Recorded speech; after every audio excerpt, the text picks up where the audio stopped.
Boards में मेरा था 97.8 एंड CUET वाज 982 बट वो नॉर्मलाइज होके 974 हो गया था। 974 भी बहुत ज़्यादा होता है। मेरा पहला सेम पेपर आपने चेक किया था। कॉपी चेकिंग में भी थे।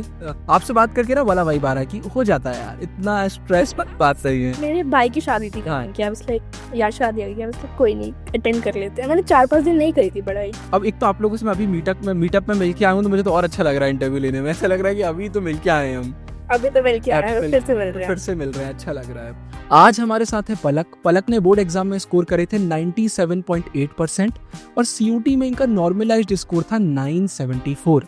अभी Palak saint Stephen's college Delhi university से हिस्ट्री ऑनर्स कर रही हैं। पलक हमसे बहुत पहले से कनेक्टेड हैं। ये बोर्ड्स के बैचेस में भी थी, हमारे CUT बैचेस में भी थी, और आज के इस इंटरव्यू में पलक आपको बताएंगी कि आप बोर्ड्स और CUT में अच्छा कैसे स्कोर कर सकते हैं, क्योंकि पलक दोनों में टॉपर रही हैं। बहुत ही शानदार, बहुत ही प्यारा ये इंटरव्यू होने वाला है। सीधा इस वीडियो को चालू करते हैं। हाय, हे पलक। जितनी भी ऑडियंस देख रही है मैं डायरेक्टली चालू कर रहा हूँ। पलक हमसे बहुत पहले से कनेक्टेड है। पहले आप यूट्यूब से कनेक्टेड थे, फिर 2.0 से तो फिर वो कनेक्शन बना ही हुआ है, और CUT में भी आप कनेक्टेड थे। उसके बाद अभी हमारी जो MCQ उसकी फस्ता पक्का है कि कोर टीम है, उस पर भी आप मेंबर हो। इसके अलावा जो हमारा मेंटोरशिप का सेशन आया हुआ है उसमें भी आप मेंबर हो। हालांकि अभी मेंटोरशिप पे मैंने कोई ऑफिशियल वीडियो नहीं बनाया, तो शायद यहाँ सबको समझ में नहीं आएगा, बट स्टिल जब वो देखेंगे तो उन्हें आइडिया लग जाएगा मैं किस चीज़ की बात कर रहा हूँ। अब पलक, बेसिकली आज जो मेरे क्वेश्चन है आपसे, मैं पूरे ऐसे ही पूछूंगा कि भाई अब बोर्ड्स एकदम पास आ गए और CUT का भी टेंशन है। तो सबसे पहले तो सबसे मेन क्वेश्चन से चालू करते हैं कि आपने CUT का प्रिपरेशन बोर्ड्स के बाद चालू किया था या फिर बोर्ड्स के साथ ही आपने CUT का प्रिपरेशन किया था? क्योंकि बोर्ड्स और CUT का सिलेबस एकदम ही सिमिलर था, एटलीस्ट मेरे सब्जेक्ट्स का, मोस्टली सबका ही सेम रहता है। तो NCERT ही लाइक मेन चीज़ होती है, जिससे CUT भी आता है एंड बोर्ड्स भी आता है। तो मैंने पूरे साल NCERTs में हर चीज़ पढ़ी थी, लाइक टाइमलाइंस भी, बॉक्सेस भी। क्या होता है, लास्ट में आते आते लोग बहुत स्ट्रेस में आ जाते हैं कि वो बॉक्सेस, टाइमलाइंस, जो एक्स्ट्रा चीज़ें CUT में आती हैं उनसे हो नहीं पाता। लेकिन मैंने वो पूरे साल की थी रीडिंग करते वक्त, क्योंकि कनेक्शन तो था ही वो चैप्टर्स से उनका। तो मैंने वो साथ में करी थी, तो मेरे को लास्ट में वो प्रेशर भी नहीं आया था। और वैसे भी अगर कोई बोर्ड्स के लिए प्रिपेयर कर रहा है तो उसका CUT ऑटोमेटिकली हो रहा है, क्योंकि सिलेबस भी सेम है, बस फॉर्मेट डिफरेंट होता है, क्योंकि वो MCQ के उसमें आता है। बाकी अगर कोई बोर्ड्स के लिए प्रिपेयर कर रहा है तो उसको CUT में प्रॉब्लम नहीं आनी चाहिए, मेन सब्जेक्ट्स में तो एटलीस्ट। इंग्लिश के लिए स्टिल थोड़ा पहले से अगर करे तो बेटर रहता है, पर इवन अगर बोर्ड्स के बाद कोई स्टार्ट करे तो उससे हो जाएगा, क्योंकि मैंने इंग्लिश CUT काफ़ी स्टार्टिंग से ही किया था, थोड़ा बहुत like half an hour something. पर लास्ट में मेन प्रेप होती है, क्योंकि पूरे साल फिर बोर्ड्स का रहता है कि बोर्ड्स आ रहे हैं, तो CUT थोड़ा साइड पे रहता है। पर अगर तुम बोर्ड्स की प्रिपरेशन करते हो तो वो CUT हो जाता है ऑटोमेटिक। अब मैं आपका अगला क्वेश्चन इससे रिलेटेड, हालांकि आपने आंसर कर लिया, बट फिर भी पूछ लेता हूँ। बहुत सारे बच्चे ऐसे हैं जो आपका ये आंसर सुन के थोड़ा घबरा सकते हैं कि यार हमने तो अभी तक प्रिपरेशन चालू नहीं किया, बट आपने CUT दिया है, CUT में आपने टॉप भी किया है। तो अगर कोई बच्चा ऐसा है जो मैं बोलता हूँ जिसने अभी तक CUT का कुछ भी नहीं किया, मतलब चलो जो सिलेबस सेम है वो तो किया है, बट CUT का जैसे timeline, boxes, English, general test कुछ भी नहीं किया, तो क्या वो बोर्ड्स के बाद कर पाएगा अप्रैल में? आराम से भैया, क्योंकि मैंने किया था तो मुझे पता है कि वो आराम से हो जाता है लास्ट में ही। क्योंकि अगर कोई बोर्ड्स के लिए प्रिपरेशन कर रहा है तो उसका CUT ऑटोमेटिकली हो ही जाता है, बस वो टाइमलाइंस वगैरह मैंने जैसे बताया था वो ही रह जाते हैं, और वो हो जाते हैं 1 महीने में कवर। कोई अगर कंसिस्टेंटली उसे पढ़ाई करे तो वो हो जाता है, और इंग्लिश भी हो जाता है। बस मैटर ये करता है कि डिसिप्लिन कितना रहता है उस टाइम पे। कुछ लोग होते हैं बोर्ड्स के बाद आलसी कर जाते हैं कि अब नहीं होगा, बाद में करेंगे। तो वो जो टाइम होता है ना अप्रैल वाला, वो बहुत इंपॉर्टेंट हो जाता है उस चीज़ के लिए। थोड़ा सा ब्रेक लेके उसमें पूरा यूटिलाइज करना पड़ता है, हो जाता है अगर कोई ढंग से करे तो। कि मैंने स्टार्टिंग से किया था, मुझे आइडिया है कि वो लास्ट में भी हो जाता है अगर कोई ढंग से करे तो, और लोगों ने किया भी है। किया है एग्जैक्टली। मैं भी ये पॉइंट रखने वाला था कि लाइक पलक तो एक CUT टॉपर है, ऐसे में और भी बहुत सारे टॉपर्स को जानता हूँ, सबने अलग अलग स्ट्रेटेजी फॉलो करी। कुछ ने पहले चालू किया, कुछ ने बाद में चालू किया, बट अगर आप मेहनत कर सकते तो हो जाता है। अब यहाँ पर पलक, आपके दोनों आंसर में आपने एक चीज बार बार रिपीट करी कि कंसिस्टेंसी से करना पड़ेगा। तो मैं बोर्ड्स की बात करता हूँ, CUT की भी करता हूँ साथ में, कि लाइक आप कितना कंसिस्टेंट थे पढ़ाई को लेकर, और वो कंसिस्टेंसी आप मेंटेन कैसे करके रखते थे? मेरे ख्याल से ना सबके लिए एक सेट गोल होना चाहिए इस टाइम पे, क्योंकि आई थिंक सबका जो भी ड्रीम होगा उससे रिलेटेड कोई ना कोई कोर्स तो CUT से मिल रहा होगा। तो उसका एक सेट कर लेना कि मुझे यही कोर्स चाहिए और यही कॉलेज चाहिए, वो हेल्प करता है कि यू विल बी लाइक कि ये चाहिए तो ये करना पड़ेगा, राइट। तो एक अटैचमेंट हो जाती है उस चीज़ से, फिर ऑटोमेटिकली वो बन जाती है कंसिस्टेंटली कि तुम करोगे तो मिल जाएगा तुम्हें वो। तो फिर वो डेडिकेशन भी आ जाती है, वो पैशन भी आ जाता है कि तुम्हें करना पड़ेगा, तुमने नहीं किया तो तुम्हारा ड्रीम चला जाएगा। और बाकी मेरा टाइम टेबल बहुत फ्लेक्सिबल था। लोग मुझे बिलीव नहीं करते पर मैं 11 बजे सो के उठती थी। अच्छा ठीक है। सिर्फ सुबह लाइक 12 बजे से लेके और रात के 10 बजे तक। उसमें बहुत सारे ब्रेक्स, मतलब कुछ बाहर चले जाना, कुछ कर लेना, पर जो क्वालिटी होती है ना वो मैटर करती है। जो टास्क है उन्हें कंप्लीट करना मैटर करता है, इरिस्पेक्टिव कि तुम कितना टाइम ले रहे हो। अगर तुम्हारा 2 घंटे में भी काम हो रहा है तो वो चलता है, एज लॉन्ग एज तुम्हारा सिलेबस कंप्लीट हो रहा है। तो वो टाइम जो लोग कहते हैं ना कि 12-12 घंटे पढ़ना, किसी ने नहीं किया था। जो भी टॉपिक तुम्हें पता है, बस तुम्हें वो चीज़ क्वालिटी में करनी पड़ती है। जो भी थोड़ा टाइम बचता है उस चीज़ में, पूरे टाइम कोई नहीं पढ़ पाता है। चलो अच्छा रहा ये चीज़ आपने बोल दी, क्योंकि मैं बोलता हूँ तो फिर सबको लगता है सिर्फ गुरु भैया ही बोल रहे हैं। 12-12 घंटे कोई मतलब नहीं है, आप कम पढ़ो पर दम पढ़ो। अच्छा मतलब आपके आंसर से मैं 2 चीज़ें सीख रहा हूँ। नंबर 1, जैसे आपने कहा कि एक कॉलेज एक कोर्स डिसाइड कर लो, उसका कहने का आपका मतलब ये है कि गोल होना चाहिए अच्छा बड़ा जो आपको मोटिवेट करे। और दूसरी चीज़ है डेली गोल्स भी होना चाहिए, वो चाहे 2 घंटे में हो जाए, 4 घंटे में हो जाए, 6 घंटे में हो जाए। और जैसे आपने कहा कि आप ब्रेक्स ले लेके पढ़ रहे थे, तो वो हर कोई अपनी एक स्ट्रेटेजी बना सकता है कि उसको कैसे पढ़ना है, बट एट द एंड जो आपने टारगेट बनाया है उसको पूरा करने की आपको कोशिश करना चाहिए। ठीक है। और लोग जो स्ट्रिक्ट टाइम टेबल बनाते हैं कि ये घंटे इतने घंटे में होना चाहिए, ये नहीं करना चाहिए कि मैं सुबह 6 बजे उठूंगा, उसके बाद मैं इतना टास्क कंप्लीट करूंगा, फिर मैं ब्रेक लूंगा। ये नहीं हो पाता है फॉलो। नॉर्मल लाइफ में बहुत, डे लाइफ में काम बहुत होते हैं पर्सनल लेवल पे भी। तो बस एक टास्क सेट कर लेना कि आज ये काम करने हैं और पूरे दिन को कंप्लीट करके सो जाना चाहिए लोगों को। हमने ऊपर से लोग सोचते हैं कि अगर तुम पूरे पूरे रात भर नहीं पढ़ रहे तुमसे नहीं हो पाएगा, सुबह जल्दी नहीं उठ रहे तुमसे नहीं हो पाएगा। ऐसा नहीं होता, बस वो टास्क कंप्लीट होना चाहिए जैसे भी हो रहा है, एज लॉन्ग एज तुम कंफर्टेबल हो उस टाइम से। आपका 10th में क्या स्कोर था पलक? मेरा स्कोर था भैया 96। 96 था 10th में आपका? तो उससे पहले का में मैं बोल रहा हूँ, उससे पहले आई वाज लाइक, नहीं उससे पहले मेरा स्कोर रहता था 10 से पहले 70-80 के बीच में। उससे बाद गया ही नहीं, 7th में आपका इतना कम था, उसके 10th में आपका एकदम इतना इंक्रीज हो गया। क्योंकि फिर हो गया कि पढ़ लेते हैं बड़ा। नहीं, फिर ऐसा क्या चेंज आ गया एकदम से, मतलब क्या हो गया ऐसा? मेरे ख्याल से मेरे को एक ड्रीम मिल गया था, क्योंकि उससे पहले मैथ्स भी पढ़ो, साइंस भी पढ़ो, वो था ही नहीं ना लाइक इंटरेस्ट में। तो आई वाज लाइक ये तो मेरे बस की आई नहीं, तो मैं पढ़ती नहीं थी जानबूझ के, क्योंकि इंटरेस्ट जब तक नहीं आता कोई नहीं करता मेहनत। फिर मेरे को सोशल साइंस 10 की बहुत पसंद आने लगी, तो मैंने सोचा ये तो अच्छी है। उसके बाद फिर पढ़ाई में ऑटोमेटिकली मन लग गया, तो वो स्कोर्स अपने आप इंक्रीज हो गए। जब इंटरेस्ट आता है फिर एक गोल बन गया कि मेरे को हिस्ट्री पढ़नी है, को एक टॉप लेवल पे ह्यूमैनिटीज़ का कोर्स करना है। तो धीरे धीरे अपने आप वो कंसिस्टेंसी आ गई, वो हार्डवर्क आ गया, क्योंकि गोल था एक। पलक, इसके बाद मेरा आपसे अगला क्वेश्चन है कि अब जैसे अभी जब मैं ये इंटरव्यू रिकॉर्ड कर रहा हूँ तो बोर्ड एग्जाम को बहुत कम टाइम बचा हुआ है, और चलो मैं मानता हूँ बच्चे देख रहे हैं जब बिल्कुल ही टाइम नहीं बचा हुआ है, तो आपका उस समय रिवीजन करने का क्या स्ट्रेटेजी रहता था? सबसे पहले तो ये माइंडसेट ही चेंज कर लेना चाहिए, टाइम नहीं है हमारे पास, क्योंकि बहुत टाइम है। लोग पूरा पूरा सिलेबस कवर कर लेते हैं इस टाइम पीरियड में, क्योंकि लोग नहीं पढ़ते हैं तो लास्ट में पढ़ लेते हैं और उनके स्कोर अच्छे आते हैं, 95+ भी आ जाते हैं लोगों के, और 98+ भी आ जाते हैं। तो मेरी स्ट्रैटेजी यही थी कि सबसे पहले तो मैं रिवीजन भी एनसीईआरटी से ही करती थी, क्योंकि मेरे को आदत थी, वो जो फ्लो बनता है ना चैप्टर्स पढ़ते पढ़ते, वो अच्छा रहता है। अगर तुम बीच बीच में से वो कंसेप्ट निकाल निकाल के पढ़ते हो तो वो फ्लो टूट जाता है। तो कहीं ना कहीं जब तुम एनसीईआरटी डायरेक्टली रिवाइज करते हो, स्किम करते हो, तो पूरे कवर हो जाता है चैप्टर और तुम्हें ईजिली सारे कंसेप्ट भी रिवाइज हो जाते हैं। ब्रेक में पढ़ पढ़ के वो क्लैरिटी नहीं आ पाती। उसके बाद फंसना पक्का है ऑफकोर्स।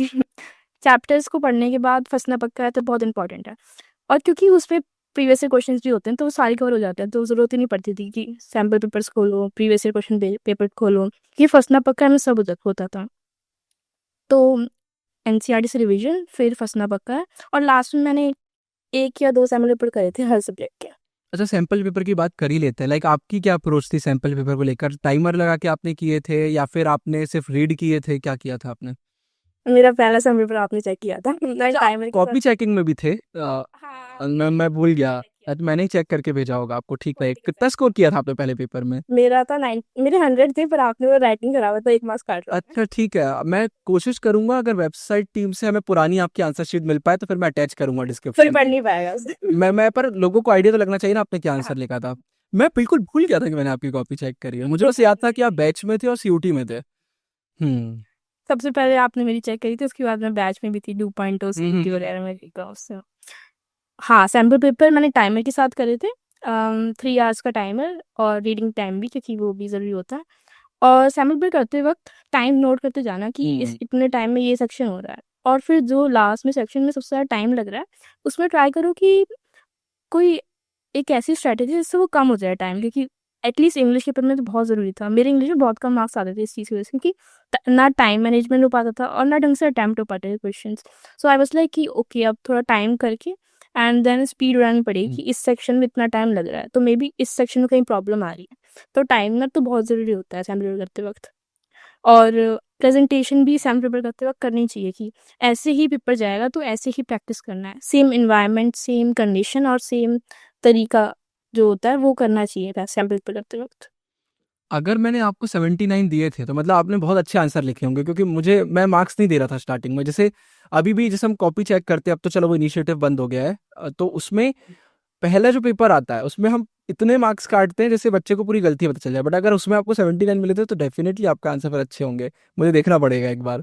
अच्छा पलक, ये तो चलो सैंपल पेपर की बात हो गई। अब इसके बाद थोड़ी सी और बात करते हैं कि एक प्रॉब्लम बच्चों को बहुत हो रही है, वो भूल जाते हैं। उनका कहना है पढ़ के भूल गए, 2 बार पढ़ लिया पर भूल गए। तो मेरे हिसाब से देखो, भूलता तो हर कोई है, बट वो भूलने के बाद क्या किया जा रहा है वो इम्पोर्टेंट है। तो आप क्या करते थे ये डर को मिटाने के लिए? क्योंकि हिस्ट्री में तो सारे चैप्टर्स होते थे, तो ऑलमोस्ट पेपर से एक दिन पहले मेरे दिमाग सबसे ज़्यादा था कि ओके कुछ याद नहीं आ रहा है। वो रहता है ब्रेन के अंदर, पर लगता है कि कुछ याद नहीं आ रहा है। तो मैं क्या करती थी, भैया की 1 आवर वाली वीडियोस होती थी एनसीईआरटी की, और वो बहुत फास्ट होती थी। तो सारा रिकैप भी होता था कि ओके यहाँ पे भैया ये पॉइंट बोल रहे हैं, और उसी स्पीड में देखना जो जैसे भैया पढ़ा रहे हैं, 1 आवर में 1 चैप्टर, तो सारा रिवाइज हो जाता था। उसके बाद फंसना पक्का भी यूज़ कर सकते हैं, किसी को अगर क्वेश्चन ज़्यादा समझ आता है तो रिविजन हो जाती है। वीडियोज़ के थ्रू बेस्ट होती है आई थिंक, क्योंकि खुद से पढ़ने में बहुत टाइम लगेगा। चाहे तुम स्किम कर रहे हो, चाहे तुम स्पेसिफिक टॉपिक निकाल के पढ़ रहे हो, अगर तुम यूट्यूब वीडियोज से करोगे ना भैया की 1 आवर वाली या फंसना पक्का है, तो बहुत जल्दी रिवाइज होगा और सारा चीज़ें भी याद आ जाती हैं कि ओके ये वो मेमोरी में रहता है, बस वो एक्टिव रिकॉल होना रहता है, क्योंकि वो हो जाता है फिर यूट्यूब वीडियो से, तो फिर कोई प्रॉब्लम नहीं आती है। मतलब और बात सबको लगता है वो पेपर में अपने आप आ जाता है आंसर में, जब तुम ये एक बार लास्ट टाइम रिवाइज करते हो। ये चीज मैंने भी बोला है कि वो एग्जाम में याद आ जाता है। अगर आपने किया है तो स्टार्टिंग में डर लगता है, बट वो एग्जाम में एकदम क्लिक कर जाता है। और वो एक्टिव रिकॉल ही करना पड़ेगा। आप अलग अलग तरीके से बार बार रिवीजन करो, उससे थोड़ा डर वगैरह गायब हो जाता है। सीयूटी में लाइक डोमेन्स तो चलो ठीक है, समझ में आता है, वो तो अपना पूरा एनसीईआरटी अपन कराते ही हैं। इंग्लिश में कुछ बच्चों को थोड़ा डिफिकल्टी होती है। And if I am not wrong Palak, आपका इकोनॉमिक्स भी था डोमेन्स में सीयूटी में? मेरा था, पर लास्ट टाइम में क्या हुआ था कि इकोनॉमिक्स का सिलेबस बहुत चेंज हुआ था। हाँ हाँ हाँ। तो मैंने आपसे बोला था भैया मुझसे नहीं हो पाएगा, तो मैंने बोला था क्या मैं सिर्फ 3 सब्जेक्ट फोकस करके और इंग्लिश करके कर लूँ, तो आपने बोला था जो कॉन्फिडेंस आ रहा है जिस चीज़ में वो कर लो। और मैंने इकोनॉमिक्स छोड़ा था, और मैंने उस टाइम 3 चीज़ों पर ध्यान दिया था अपने डोमेन्स पे, और मेरा सबसे बेस्ट डिसीजन था, क्योंकि अगर मैं इकोनॉमिक्स पे करती ना अपना फोकस शिफ्ट, तो मेरा नहीं हो पाता एडमिशन। मेरे को तो नहीं लगता, क्योंकि बहुत टफ आया था मेरे ऊपर से, सिलेबस बहुत डिफरेंट होता है। तो स्मार्टली वर्क करना है ना बहुत इंपॉर्टेंट रहता है सीयूटी के टाइम पे। मतलब जो कोई आपसे 4 डोमेन्स लिए थे, राइट? हाँ, मेरे पास 4 डोमेन्स थे और 1 इंग्लिश। लाइक ये चीज मैंने जानबूझ के पूछी क्योंकि मैं बच्चों को बताना चाह रहा था। मुझे याद था कि ये स्मार्ट वर्क करने का तरीका होता है। वो मैसेज भी मुझे याद है, आपकी और मेरी बात हुई थी। हाँ। और मैंने बताया ठीक है यार, इकोनॉमिक्स डिफिकल्ट लग रहा है तो 4 डोमेन्स लेके आपने अच्छा काम किया, 3 पे फोकस कर लो। तो 4 डोमेन लेने का ये एक फायदा हो जाता है कई बार कि 3 जिसमें बेस्ट रहता है वो आपका हो जाता है। नहीं, वो चीज़ सही थी। अच्छा, इंग्लिश का भी अगर आप थोड़ा पलक बता दो, क्या आप एक्स्ट्रा कर सकते हो जिससे अभी से बच्चे थोड़ा अपना इंग्लिश इंप्रूव कर पाए? क्योंकि मैं हमेशा रीडिंग में थी, तो मेरे को वोकैब में इतनी प्रॉब्लम नहीं आती थी। पर एक बुक आती है वर्ड पावर में डीसी, मैंने वो करी थी वोकैब के लिए। और प्रीवियस ईयर क्वेश्चन सबसे इम्पोर्टेंट सीयूटी इंग्लिश के लिए, सबसे इम्पोर्टेंट। और प्रैक्टिस करना सीयूटी इंग्लिश में लाइक सबसे इम्पोर्टेंट होना चाहिए, क्योंकि उससे तुम्हें पता चलता है कि किस कंसेप्ट में तुम्हें क्लैरिटी नहीं है। और ग्रामर के लिए कोई भी क्योंकि मेरे पास आपका कोर्स था, मैंने वो लेक्चर्स देखे थे। और किसी को अगर वाईटी से भी देखना है तो वो देख सकते हैं जो पसंद है उन्हें। और उसके बाद प्रैक्टिस करना क्वेश्चन, तो कंसेप्ट क्लैरिटी के बाद प्रैक्टिस करना क्वेश्चंस बस सिंपल रहता है। एक तो लोगों को समझ के आता है कि कौन से सोर्सेज रखे हैं हम सीयूटी इंग्लिश के लिए, वो ही सबसे बड़ी प्रॉब्लम होती है, उसमें लोग नहीं कर पाते हैं। तो कैब के लिए एक बुक जैसे वर्ड पावर मेड इजी, उसके बाद क्वेश्चन सॉल्विंग, और ग्रामर के लिए भी कोई बुक किसी को लेनी तो ले सकता है। और फिर प्रैक्टिस, बस यही सिंपल होता है। और रीडिंग कॉम्प्रिहेंशन भी जाता है प्रैक्टिस से। लोगों को एक तो सोर्सेस लिमिट करने चाहिए सीयूटी इंग्लिश के लिए, मेरे बहुत लिमिटेड थे, तो मेरे को रिविजन ज़्यादा हो पाई और मैंने सोर्सेज कम रखे। ये तो मैं भी बच्चों से बोलता हूँ। इनफैक्ट हालांकि हमने पिछले साल भी किया था, इस साल भी जो इंग्लिश का बैच है टॉपिक वाइज क्वेश्चन डिवाइड कर करके दे दिए हैं। बच्चे कई बार पिछली बार भी बोल रहे थे कि भैया एक काम करो, आप वोकेबलरी के लिए हमको 10,000 50,000 वर्ड्स दे दो। मैंने कहा भाई आप उतने तो करो जितने आपको याद हो रहे हैं। लोग क्या गलती करते हैं, यहाँ से भी कर लो वहां से भी कर लो, कुछ भी नहीं होता। फिर लिमिटेड रिसोर्सेज फॉलो करो, पीवाईक्यूज करो, उससे बहुत ज्यादा फायदा मिल जाता है। वो तो मैंने भी नोटिस किया। मेरे हिसाब से बोर्ड सीयूटी दोनों में वो चीज करना चाहिए। अच्छा, बच्चों को मोटिवेट करने के लिए मैं बता देता हूँ, मुझे अभी भी याद है सीयूटी रिजल्ट आने से पहले वो प्रिडिक्टेड रैंक आती है ना, कि आपको कौन सी रैंक मिलने वाली है। तो उसमें आपकी फर्स्ट रैंक थी। आपने मुझे भेजा था। मतलब फर्स्ट रैंक का मतलब होता है कि आपको मिलना ही मिलना है। आप कोई वो नहीं है। जैसे मान के चलो आपकी प्रिडिक्टेड रैंक आती है 500, तो आपको लगेगा यार 500 रैंक आ रही है, इतनी सीट्स भी हैं या नहीं है, मिलेगा नहीं मिलेगा। बट पलक ने मुझे फोटो भेजी थी कि भैया नंबर 1 रैंक है, मतलब हमारा तो पक्का हो गया। तो वो देख के हाँ, मुझे बहुत क्योंकि प्राउड फील हुआ। बीए प्रोग्राम में मेरी 1 आ रही थी सब में, हाँ हाँ, और हिस्ट्री ऑनर्स पॉलिटिकल ऑनर्स इसमें 6 आ रही थी। उसमें 6 आई तो आई थी वाज आपकी। लाइक हो जाएगा। और 6th में मैंने आपको मुझे याद है मैसेज आता कि यार 6th रैंक तो मतलब फाइनली या बचा क्या होता, आपका हो गया। मतलब वो बहुत, मुझे बहुत प्राउड फील हुआ था उस टाइम पे कि यार ये देखो, ये होती है प्रोटेक्टेड रैंक की रैंक, उसी में हो गया आपका। वो अच्छा लगा था देख के। बाकी अब एक तो आप लोगों से मैं अभी मीटअप में मिल के आया हूँ, तो मुझे तो और अच्छा लग रहा है इंटरव्यू लेने में। ऐसा लग रहा है कि अभी तो मिल के आए हैं हम। अभी तो मिल के आ आज रही हूँ, मिल फिर से मिल रहे हैं। फिर से मिल रहे हैं, अच्छा लग रहा है। और कुछ बेसिक बेसिक क्वेश्चन है जो फाइनल टाइम में बच्चों को बहुत परेशान करते हैं। एक यही है कि थोड़ा सा आप मुझे बताओ कि आंसर राइटिंग के लिए जैसे कुछ बच्चों को प्रॉब्लम हो जाती है, फ्लो चार्ट नहीं बनते हैं, सब हेडिंग नहीं बनता है, तो उसमें आप क्या करते थे जिससे आपके आंसर इंप्रूव हो? अम, मैंने आपका आंसर राइटिंग वाला कोर्स देखा था, ठीक है। क्योंकि उससे पहले मुझे भी नहीं आती थी। फिर मैंने आपका आंसर राइटिंग कोर्स देखा था, फिर मेरे को समझ आया कि ओके, पहले इंट्रो, फिर फ्लो चार्ट, देन पॉइंट्स, सब पॉइंट्स, फिर कंक्लूजन। बस सिंपल होता है, पर वो प्रैक्टिस कर लेते हैं ना 1-2 बार, हम्म तो आदत बैठ जाती है कि ओके ऐसे ही स्ट्रक्चर कर। हम्म। फिर माइंड भी ऐसे ही काम करता है कि intro, points and conclusion. So practice करना पड़ता है, और आपका कोर्स अच्छा है तो मैंने उधर से एकदम किया था। फ्री हो गया है, डिस्क्रिप्शन में लिंक डाल दूंगा, देखना ही चाहिए सबको। मैं तो बोलता हूँ अच्छा कोर्स है, तो बहुत कुछ सिखा दिया है। बोर्ड से रिलेटेड अब आखिरी 1-2 क्वेश्चन है, फिर मैं वापस सीओटी में आऊंगा। एक क्वेश्चन ये है कि हालांकि इस पे तो स्ट्रेटेजी वीडियोस आएंगी, बट फिर भी जब आपके एग्जाम में गैप्स रहते हैं तो उसको आपने कैसे यूटिलाइज किया था कि भाई कम गैप है तो क्या करना है, ज्यादा है तो क्या करना है, किस तरीके से अप्रोच थी आपकी? जिस पेपर में कम गैप्स थे हम्म उसके अंदर मैंने यूट्यूब ज़्यादा यूज़ किया था, क्योंकि वाईटी देख लेते हैं हम्म और लेक्चर्स देख लेते हैं एंड फंसना पक्का है देख लेते हैं। और इन केस मुझे किसी चैप्टर्स में क्लैरिटी नहीं थी तो मैंने वो रीड किए थे, जल्दी स्किम कर लिए थे। और जिनमें गैप था उनमें मैंने एनसीईआरटी फिर से कर ली थी, क्योंकि अगर टाइम है तो एनसीईआरटी से करके जाया करो, क्योंकि एक बार वो फ्लो बैठ गया ना चैप्टर का माइंड के अंदर, तो आंसर्स अपने आप सॉल्व हो जाते हैं कि ओके मैंने पढ़ा था ये अभी, तो वो अपने आप बन जाते हैं क्वेश्चंस। तो एनसीईआरटी का रिवीजन कर पाए तो करके जाना चाहिए, वरना यूट्यूब तो है ही। एनसीईआरटी से देखो सब बनेगा, और बोर्ड्स हो चाहे सीयू2 आता तो एनसीईआरटी से ही है। तो एनसीईआरटी का टच तो बहुत जरूरी है, उसके बिना तो दिक्कत हो जाती है, बात तो फैक्ट है। शायद यही रीजन है कि एमसीक्यूज, रैपिड रिवीजन, फस्ता पक्का हर जगह हम लोग एनसीईआरटी डाल देते हैं, क्योंकि एनसीईआरटी भाई मतलब मेरे हिसाब से उससे इंपॉर्टेंट और कुछ भी नहीं है। इसलिए ही अगर एनसीईआरटी कर ली किसी ने तो उसको कुछ और की जरूरत भी नहीं हम्म पड़ती है, क्योंकि हर चीज उससे ही तो होती है। और लोग रेफरेंस बुक यूज कर, सबसे यूजलेस चीज होती है। जब एनसीईआरटी उनसे कम पेजेस की है और उसमें सब आ रहा है, तो वो करना चाहिए ना लोगों को रिवाइज। यही बात है। तो रेफरेंस बुक सबसे यूजलेस होता है, क्योंकि तुम्हें एनसीईआरटी है तो वही करनी चाहिए कोर में। बोर्ड से रिलेटेड मेरा आपसे आखिरी क्वेश्चन है पलक, जैसे कई बार सेल्फ डाउट हो जाता है, कंपैरिजन हो जाता है, नेगेटिव थॉट्स आने लग जाते हैं, एनजाइटी होने लग जाती है, ओवर थिंकिंग, तो अगर आपकी लाइफ में प्रॉब्लम्स थी तो आप इससे कैसे डील करते थे? क्योंकि मेरा तो एटलीस्ट दिसंबर और नवंबर के बाद से हो गया था कि मेरे को बैक पेन इश्यूज आ गए थे, हेल्थ इश्यूज आ गए थे। तो आज लाइक मेरे से नहीं हो पा रहा है, तो मैंने इसलिए बैच ज्वाइन किया था कि दूसरों के साथ करूंगी तो ज़्यादा मे भी मोटिवेशन आएगा। तो एक वो सोशली तुम थोड़ा एक्टिव रहना उस टाइम में, कि कोई हो रिलाई करने के लिए। मेरे पास भैया थे और बाकी सारे बैचमेट थे, तो होने भी चाहिए एक, क्योंकि माइंड फ्री रहना चाहिए उस टाइम पे कि तुम इतना स्ट्रेस ना लो। तो किसी पे रिलाई करना एंड देन अपनी प्रॉब्लम्स भी बताना काफ़ी इंपॉर्टेंट रहता है। उसके बाद अपने आप पे कॉन्फिडेंस रखना चाहिए कि अगर तुमने किया तो तुमसे हो पाएगा। लोग, एक तो मेरे को लगता था पहले 10th से पहले कि जो टॉपर्स होते हैं वो कुछ यूनिक करते होंगे, हम्म। पर फिर मुझे रियलाइज़ हुआ वो पढ़ते ही तो हैं बस। जो सिलेबस है वही कर रहे हैं, क्योंकि सब पॉसिबल होता है। मैं भी एवरेज ही थी। एवरेज तो वैसे कुछ होना नहीं चाहिए मेरे ख्याल से, बस पढ़ रहे हो तो तुम बन जाते हो टॉपर। एवरेज जिसके तुम पढ़ नहीं रहे हो, तो वही रिवीजन करना और अपना सिलेबस करना। उसके बाद तुमसे क्यों नहीं होगा, सब होता है। क्योंकि मैंने किया और मुझसे हुआ, तो मुझे पता है सबसे हो सकता है। डिफिकल्ट नहीं है, बस रिवीजन करना है, सिलेबस करना है और उसके बाद सबसे हो पाता है, और कॉन्फिडेंट रहना है कि तुमने किया तुमसे हो पाएगा।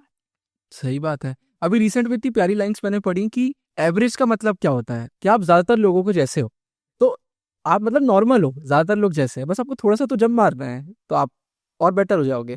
और सही बात है, टॉपर्स करते क्या है, सिर्फ पढ़ते ही तो हैं, इससे ऊपर और क्या ही कर रहे हैं। सही बात है टॉपर का टैग और एवरेज का टैग होना भी नहीं चाहिए, हाँ, बस तुम ये बोलो कि मैंने पढ़ लिया था उस टाइम पे तो मुझसे हो गया। हाँ मतलब इम्प्रूव करते रहो। सही बात है, टैक्स के पीछे क्या भागना है। और लाइक अब थोड़ा प्रमोशन ही कर लेता हूँ। आपने सीयूटी बैच ज्वाइन किया, अच्छे लगे थे आपको बैचेस? कोई कमी, कोई प्रॉब्लम? Best best. मेरे को तो उस टाइम पे एक सपोर्ट होता है ना, वो सबसे ज्यादा आप लोगों से ही मिला था।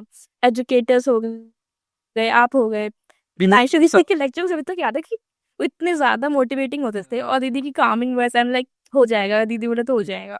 तो वो लेक्चर्स मेरे लिए एक बहुत इमोशनल चीज थी, उस चीज सेंस में कि सपोर्ट मिलता था।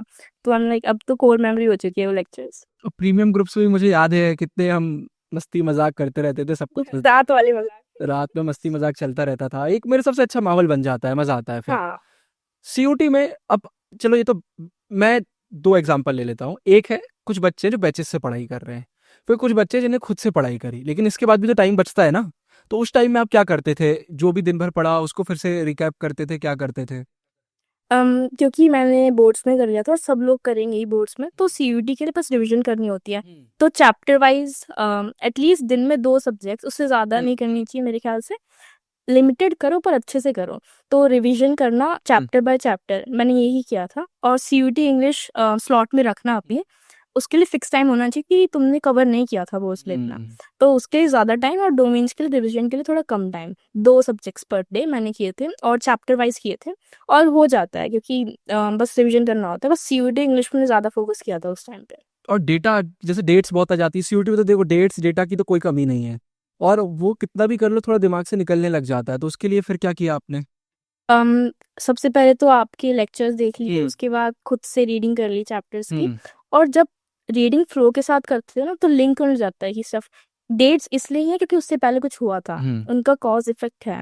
तो जब डेट्स रटोगे नहीं ना और एक रीजन के साथ लर्न करोगे तो ज़्यादा देर तक रहती है माइंड के अंदर। और इन केस अगर रह भी जाती है तो फिर से रिवीजन करनी पड़ती है। और तो डेट्स अलग से लिख लो या फिर मार्क कर लो कि इस जगह पे डेट्स हैं, हाईलाइट कर लो उन्हें। और फिर दिन में थोड़ा टाइम मिल गया तो उन्हें देखो, थोड़ा देर पढ़ लो उन्हें, और फिर हो जाता है। डेट्स अगर रटवा तो अच्छा रहता है कि तुम उन्हें कंसेप्ट के साथ याद करो। सही बात है, उससे बेटर तरीके से याद हो जाएगा।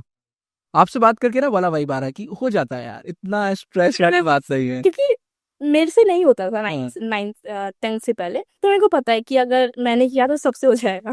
हाँ मतलब मैं भी ना अपनी लाइफ में रिलेट कर सकता हूँ। जैसे मैं कभी टॉपर नहीं था 10th 11 तक, 10 तक पकड़ लो। तो उसके बाद मैंने भी ये रियलाइज किया था यार, मैं टॉपर इसलिए नहीं हूँ कि मुझ में कोई कमी है, इसलिए कि मैंने एफर्ट्स ही नहीं दिए कभी। थोड़े से एफर्ट्स दे दो मतलब आपको अभी रियलाइज नहीं होता, लेकिन जब आप कॉलेज में चले जाते तो आपको लगता है 12th में स्कोर करना इतना मुश्किल भी नहीं था जितना उस समय लगता। हाँ वो उस समय लगता था, बट इतने हजारों लोग ले आते हैं 95+, तो आप सही सही पेपर कर लो तो वो सही हो जाता है। लाइक आज गूगल मीट पे भी ये चीज़ मैंने शेयर करी। जैसे एक बच्चे ने बोला कि कुछ बच्चों के आंसर मुझसे बेटर होते हैं। मैंने बोला सीबीएसई की चेकिंग या किसी भी बोर्ड की चेकिंग ऐसे नहीं होती कि सबसे अच्छा आंसर किसका है, नहीं, एक बेस लेवल होता है। आप उसके ऊपर हो मतलब आपके फुल है। अब आप उसके इतने ऊपर हो, इतने ऊपर हो या इतने ऊपर हो, उससे कोई फर्क नहीं पड़ता। बेस लेवल क्लियर करना है आपको बस। क्योंकि आजकल तो लोग इतना फोमो क्रिएट कर रहे हैं, तुमने ये नहीं किया, तुमने ये नहीं किया। पर तुम सीबीएसई मार्किंग स्कीम खोल के तो देखो, उसके अंदर 4 पॉइंट्स होते हैं, तुमने लिखे तो फुल मार्क्स मिलते हैं। वो कुछ एक्सपेक्ट नहीं कर रहे होते हैं, बेसिक चीजें आनी चाहिए। अगर पॉइंट्स डायरेक्ट हैं तुम्हारे आंसर में तुम्हें फुल देते हैं। तो सीबीएसई भी बहुत नॉर्मल सी चीज़ है, लाइक इतना कुछ है नहीं, बस लोगों ने बहुत फोमो क्रिएट कर दिया इंटरनेट पे कि तुमने ये नहीं किया, तुमसे नहीं हो पाएगा, तुम फेल हो, तुम्हें 95+ नहीं आएंगे। पर बेसिक चीज़ों से आ जाते हैं। कोई बच्चा ऐसा है पलक, चलो बोर्ड्स हटाओ है ना, कि चलो बोर्ड्स में अच्छा नहीं कर पाया, वो मैं बोलता हूँ 70% रिजल्ट आया, 80% आया, लेकिन अब वो मेहनत करने के लिए तैयार है। सिर्फ 30 डेज का टाइम है सीयूटी में। अब वो कहीं से भी करे, वो बैचेस से करे, खुद से करे, कैसे भी करे, अगर सही मेहनत हो रही है तो अच्छा स्कोर आ सकता है बोर्ड्स में कमाने के बाद भी सीयूटी में। इजीली आ सकता है। मैंने लोगों को देखा है, लोग मेरे को कॉलेज में बोलते हैं कि हमने तो एक दिन पहले किया था, हमने इसी में किया था, आराम से हो गया था।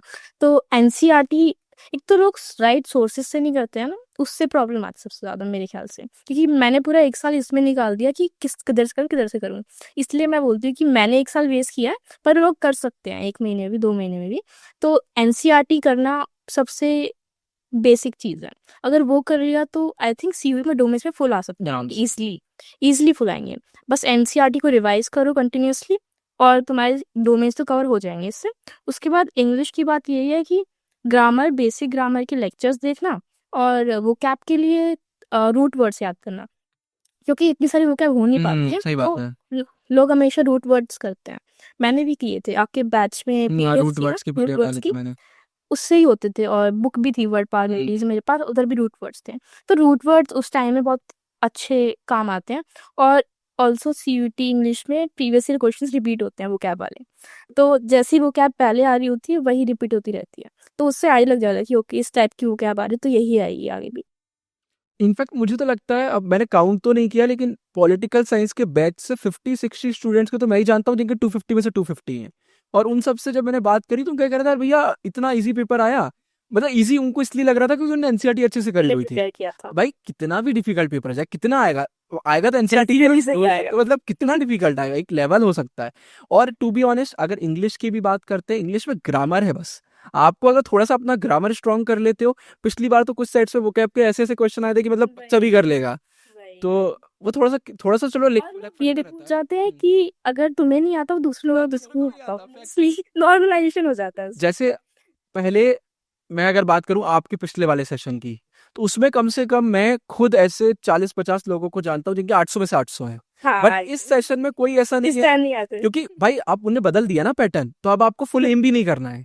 पहले आसान था, 50 में से कोई भी 40 कर लो। अब ऐसा है भाई 50 के 50 एक भी गलत अगर आपका हो रहा है तो मार्क्स जाएंगे आपके, तो कट ऑफ भी कम हो गया उस चक्कर में। बात वही है, बात में कोई चेंज नहीं आया, तो इतना घबराने की लोगों को जरूरत नहीं है। तो यूट्यूब में भी बहुत घबरा देते हैं ना, इसलिए मैं इंटरव्यूज वगैरह डालता रहता हूँ।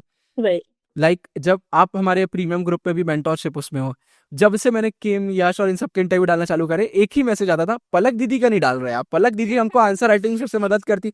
मेरा भाई सबको अभी डाल दूंगा तो फिर मैं सीयूटी में किसके इंटरव्यू डालूंगा। मैंने आपको भी मैसेज किया था, आपको याद होगा कि पलक मैं आपका बाद में करूंगा इंटरव्यू।